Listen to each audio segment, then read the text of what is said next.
This wrestler was originally supposed to face The Rock at NLW WrestleMania. Hello everyone, it's NLW Figs back again with another video. This time, 5 more unreleased plans from NLW. It was about a year ago now where I made the first video, you guys seem to really enjoy it, and now almost a year later, I'm doing another one, where this time I'm going to go through people who should have been champion, people who should have been feuding, and people who were supposed to debut, but never actually did. Some very interesting stuff going on in the world of NLW that could have potentially happened, but they didn't in the end, and I'm going to show you. You know what, enough rambling. Let's get into the first one, why not? And this is going to be kind of a tame one to start off with, you know, we'll ease into the more unreleased stuff. So, obviously, Jeff Hardy, we'll start off with Jeff Hardy. He was supposed to be the NLW champion, right? He cashed in Money in the Bank. However, it wasn't supposed to happen at True Grit. It was supposed to happen at NLW 100. Yes, that's right. On NLW 100, the original main event was supposed to be Kenny Omega versus Daniel Bryan, aka Bryan Danielson, for the NLW Championship, and it would be at the end of that match that Jeff Hardy was supposed to cash in. Now, originally, I was going to have Kenny Omega win the NLW Championship on NLW 100. It was going to be a big celebration, however, it would be cut short when Jeff Hardy cashed in Money in the Bank. And the reason that I didn't go through with this in the end was because I thought it would be a bit of a downer ending to NLW 100, you know? Having the ending I did, with Metal being resurrected by Stone Cold Steve Austin against Triple H and having that Metal invasion,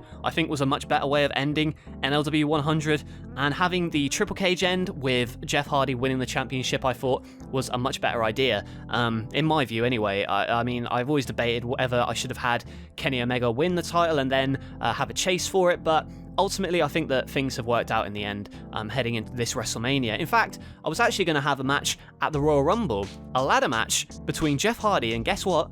Matt Hardy. Yes, I was going to originally have the contract, you know, the contract where Jeff Hardy owns Matt Hardy's contract. Either he wins the NLW Championship, Matt Hardy does, or he's fired. But I wanted to keep Matt Hardy kind of in a role within the ministry. But that is something that I do kind of regret. I think that a ladder match between Jeff and Matt would have been really sick. But the only problem with it would have been how obvious it would have been that Jeff Hardy was going to win, because I don't think people could have believed that Matt Hardy would have won the NLW Championship, hence why I didn't do the ladder match. But let me know if that would be something that you would have been interested in, because that is one on this list that, in hindsight, maybe I should have done differently. Who knows? Next up, we'll go on to Stone Cold Steve Austin, right? The manager, or the former general manager of NLW, now Metal Wrestling. He was supposed to continue being in charge of NLW. Obviously, I did a storyline where Shawn Michaels took control of NLW, where he was announced as the new commissioner by Triple H, but originally, that was not the man who was supposed to take charge of NLW. Do you know who was supposed to take charge of NLW? Yes, Shane O'Mac. Shane McMahon was supposed to come in and be the boss of NLW, and it's kind of worked out similar with Triple H now being in charge, but Shane McMahon was originally going to have a feud with Stone Cold Steve Austin. Now, I remember specifically why I changed this at the time. It's because I think at the time that I was planning on doing this, Shane McMahon was on TV in a feud with Roman Reigns, and it wasn't going over quite well with the WWE fans at the time, like 2019, so I decided against having Shane come into NLW, and that's why I changed it up to be Shawn Michaels coming in instead. But it wasn't even going to stop there, no, it was going to be Shane McMahon continuing to meddle with Stone Cold like we've seen with Triple H on NLW. However, he was going to bring in somebody to be his bodyguard, his backup, and it was going to be none other than Tommaso Ciampa. Yes, Tommaso Ciampa versus Stone Cold Steve Austin was originally set to be one of the marquee matches at WrestleMania 5. Now, there was a bunch of stuff about Ciampa at the time. He was the next big star. He was NXT champion when I was planning this, and he was on a tear. But then he got injured, and when he came back, he wasn't quite on the same standing that he once was. I was predicting that by the time that I had this match between Ciampa and Stone Cold, that Ciampa would be a big star on the main roster, and you know, it hasn't really come to materialise. Obviously he's being used well at the moment, but not quite at the level where I thought I could put him against Stone Cold. Obviously that could change. I could bring in Ciampa in future. I think that Ciampa versus Austin would be a really cool matchup to do for NLW. It's just a shame it didn't happen at this year's WrestleMania. However, it could have been Shane who was meddling in all this business. It could have been Shane McMahon who was talking to MDT on NLW 100 instead of Triple Triple H. So yeah, what could have been there? Similar kind of storyline, but just a couple of tweaks and potentially even a world title run for Champa could have been in the making there. So that's an interesting tidbit that you may not have known. Next up, we'll go on to a weird faction. We'll go on to a weird one here. This was a faction that I originally had scheduled to be dominant on Metal Wrestling. It was going to be Sid, Braun Strowman, and Umaga. Yes, a very random put together team, but they were supposed to be these three big kind of muscly guys who just wreaked havoc, and in a weird way, I can kind of compare them to the Kabuki Triad on NLW, a trio of kind of hired hitmen almost, to do the bidding of various agencies or people who wanted to get revenge on someone. So it kind of would have been the Kabuki Triad, but in hindsight, yeah, I'm glad I passed on this one. As much as I think it could have been a decent faction, there was a limit to how much wrestling I could have done with these three, because they're all quite similar. Well, they're not all similar, but they're kind of big, scary, intimidating dudes. Whereas I think that the Kabuki Triad are more of a fun addition to the women's division and can potentially transition into some intergender stuff. I've done the Kabuki Triad versus three male jobbers on the NLW 102, I think it was. So I'm happy that I've got the Kabuki Triad now. But that was originally supposed to be sort of Sid, Braun, and Umaga in this big group where they just kind of wreaked havoc on everything, devastated everybody, ran in and just destroyed the place, really. And it was going to be them on a big match at WrestleMania 4, I believe, against, who was it? It probably would have been like the Bullet Club or something. So, yeah, a weird one that I'm glad I passed on. Unlike some of the others on this list, I'm glad I passed on that one. Next up, we've got Cody Rhodes as the real world champion. Yes, originally, Cody Rhodes was going to prance around claiming to be the world champion because he was going to try and get a metalweight championship match. However, he would be unsuccessful, and this was supposed to continue on after the Roman Reigns feud, which I've since revisited now that Roman Reigns is back in NLW. Of course, him and Cody Rhodes continuing to feud on Metal Wrestling. And this is a feud that started years and years ago, back in 2019. And it was going to be Cody Rhodes, obviously, at the time, was in my version of the Four Horsemen on Metal, which had Ric Flair, Arn Anderson, Hangman Page, and Cody Rhodes.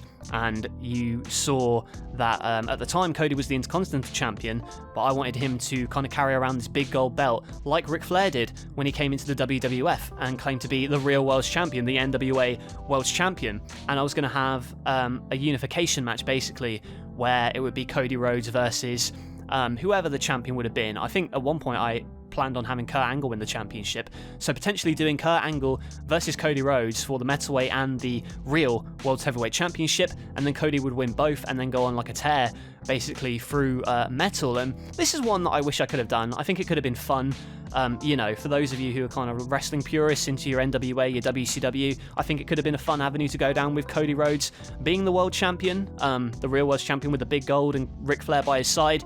I don't know why I changed my mind on this one. Perhaps it's because I felt that the Cody figure I had at the time, the one that I made, wasn't good enough really to feature that much. Obviously, now that I've got the AEW figures of Cody, this is definitely something that I would have done. I would have gotten that Supreme Cody like that, put the world title on him, and made him look like a star. But yeah, I am slowly building Cody Rhodes up again on Metal Wrestling now, so it's not all bad, but I think that is a storyline that could have had a lot of mileage. And now finally, let's move on to Randy Orton. Originally, Randy Orton was going to come in shortly after Stone Cold, I think. After he was done with Stone Cold at WrestleMania 4, if you remember that match, he was going to continue to be in NLW. Instead, I took him out. But this is what you didn't know. I was originally going to have Randy Orton build himself up again by beating every single legend you could imagine. I was going to resurrect the Legend Killer. He was going to put out the likes of Randy Savage. Anybody who would come into the company on like a one-off guest appearance like Jake the Snake, he would RKO him, boom. If Mick Foley came in, an RKO. If it was like a legendary wrestler like, I don't know, a Hacksaw Jim Duggan, maybe, a Sid Vicious, a Bret Hart, he would RKO them, he'd punt them, he'd put them out of action, and he would go on an absolute winning streak, a mad tear through every single legend there was. And then it would come on to WrestleMania 5, the WrestleMania that I'm about to show for NLW. And originally, Randy Orton was supposed to face someone at that event, the final legend he had not conquered, and that one was going to be The Rock. Rocky Maivia, whatever you want to call him, Dwayne Johnson, he was going to be at WrestleMania. It was going to be The Rock versus Randy Orton at WrestleMania 5. So not only was I going to do Austin versus Champa, I was also going to do, who was it? The Rock and Randy Orton, of course. And this was going to be The Rock finally being the one to put down Randy Orton and then maybe even becoming the GM of NLW or something. I'm not entirely sure what I was thinking there, what would happen afterwards, but there was a plan at one point to have The Rock beat Randy Orton after Randy Orton had basically killed off all the legends in the company of NLW. So, The Rock in NLW, it could have happened. Champa in NLW too, Shane McMahon. There were a lot of plans that were nixed, but there's still even more, and if you want to know what those plans are, let me know in the comments below and I might make a follow-up video, a part 3 to these unreleased plans. If you've not seen the last one as well, you can find that on my channel. Otherwise, thank you for watching, leave a like if you enjoyed, and subscribe to NLW Figs for more wrestling figure content. And if you've got any ideas on how you would have booked NLW for these kind of storylines, let me know in those comments below. That's it from me, I'll catch you guys later.